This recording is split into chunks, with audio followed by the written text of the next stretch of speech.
Sabe quando o preço de uma passagem aérea muda a cada minuto que a página é atualizada? Ou quando aquele produto que estava sendo paquerado há dias de repente fica mais caro? Pois é, isso não é mágica nem coincidência. São os algoritmos de precificação em ação, programas de computador que decidem, em tempo real, quanto a gente vai pagar. E como vamos ver aqui, nem sempre esse jogo é justo para o consumidor. Parece piada, né? 23 milhões de dólares por um livro sobre moscas. Mas aconteceu de verdade. Como é que um livro usado chega a um preço tão absurdo? Isso não foi um erro de digitação de uma pessoa. Foi o resultado de dois algoritmos concorrentes que entraram num loop maluco, um aumentando o preço em resposta ao outro sem parar. Esse caso bizarro, na verdade, acendeu um grande alerta sobre o poder e os perigos dessa tecnologia. Então, para a gente entender como um livro de moscas chega a custar uma fortuna, a gente precisa primeiro entender a ferramenta por trás disso. Os algoritmos. Eles são uma mudança radical na forma como os preços são definidos no mundo de hoje. Quem é mais antigo vai lembrar daquele barulhinho das máquinas de etiquetar preço no supermercado.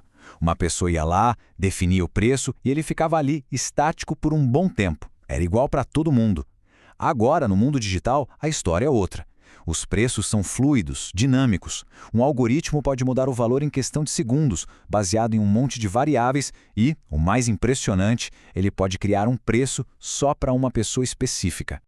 E a escala dessa mudança é simplesmente absurda. A Amazon, por exemplo, muda os preços dos seus produtos cerca de 2,5 milhões de vezes. E não é por ano, não. É por mês. Pensa nisso. Nenhuma equipe de seres humanos no mundo conseguiria fazer esse trabalho. É o poder da automação em uma escala que a gente mal consegue imaginar.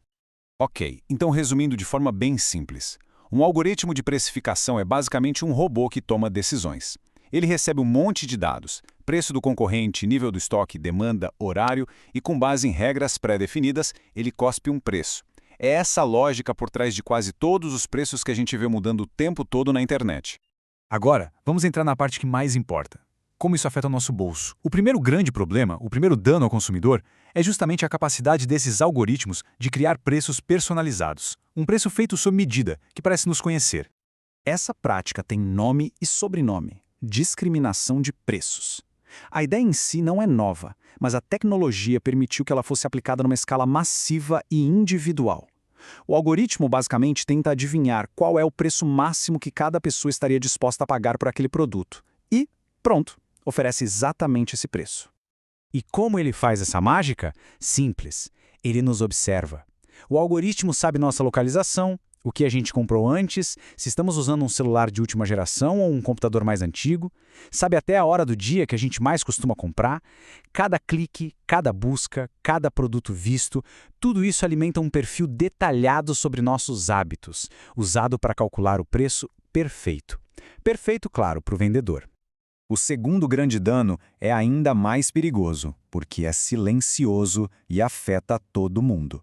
É quando os algoritmos de empresas concorrentes aprendem a, digamos, cooperar entre si para manter os preços de todo mundo lá em cima.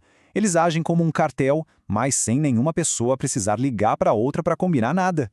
O nome técnico para isso é colusão tácita. No mundo real, sem tecnologia, é algo bem difícil de acontecer e de se manter. Mas para os algoritmos, para eles é moleza. Eles conseguem monitorar os preços dos concorrentes em tempo real e reagir na mesma hora. Com o tempo, eles podem acabar encontrando um equilíbrio onde ninguém baixa o preço porque sabe que o outro vai reagir. E quem sai perdendo? Todos nós, os consumidores. E essa imagem aqui ilustra muito bem como isso pode piorar em grandes plataformas de venda. A gente pode sair de um cenário onde cada vendedor tem seu próprio algoritmo independente e ir para um cenário onde a própria plataforma oferece um algoritmo central para todo mundo usar. Aí, se todos estão usando as mesmas regras, a mesma inteligência, a concorrência de preços pode simplesmente deixar de existir. E se isso tudo já parecia preocupante, a chegada da inteligência artificial, da IA, eleva o problema a um patamar completamente novo. Agora, a gente está falando de algoritmos que não apenas seguem regras, mas que aprendem sozinhos e criam as próprias estratégias. Olha só a diferença fundamental aqui. Um algoritmo simples recebe uma ordem direta. Seja sempre 1% mais barato que o concorrente X. Ele obedece. Já uma IA de alto aprendizado recebe um objetivo bem mais aberto. maximize o lucro. E ela vai testar, aprender e descobrir sozinha a melhor forma de fazer isso. Ela pode criar estratégias de preços tão complexas que nenhum ser humano conseguiria prever ou sequer entender completamente. E aqui está o perigo da chamada caixa preta. Como a própria União Europeia e a OCDE apontam, as decisões tomadas por essas IAs podem ser incompreensíveis para a gente. Se uma inteligência artificial descobre que a melhor forma de maximizar o lucro é cooperar com outras IAs para manter os preços altos, como é que a gente prova que isso foi uma ação ilegal e intencional? Fica quase impossível. Isso tudo nos leva a uma pergunta legal importantíssima. Se um algoritmo que aprende sozinho decide, por conta própria, formar um cartel, de quem é a culpa? É do código, que é só uma ferramenta? Ou é de quem colocou esse código para rodar no mercado? A resposta da lei, felizmente, está se tornando cada vez mais clara. E essa citação resume tudo. As empresas não podem se esconder atrás dos seus algoritmos. A desculpa de foi o algoritmo que fez, não cola. A responsabilidade final é sempre de quem decide usar a tecnologia. A empresa é responsável pelas ações do código que ela decide colocar no mundo. E a gente termina com essa reflexão. A grande promessa da internet sempre foi a de um mercado com mais transparência, mais informação e mais concorrência, beneficiando o consumidor. Mas, à medida que a gente entrega decisões tão cruciais quanto a definição de preços para códigos autônomos e que aprendem sozinhos, corremos um sério risco de criar mercados menos justos e menos competitivos. A questão de como garantir que a tecnologia sirva às pessoas e não o contrário é, sem dúvida, um dos maiores desafios da nossa era digital.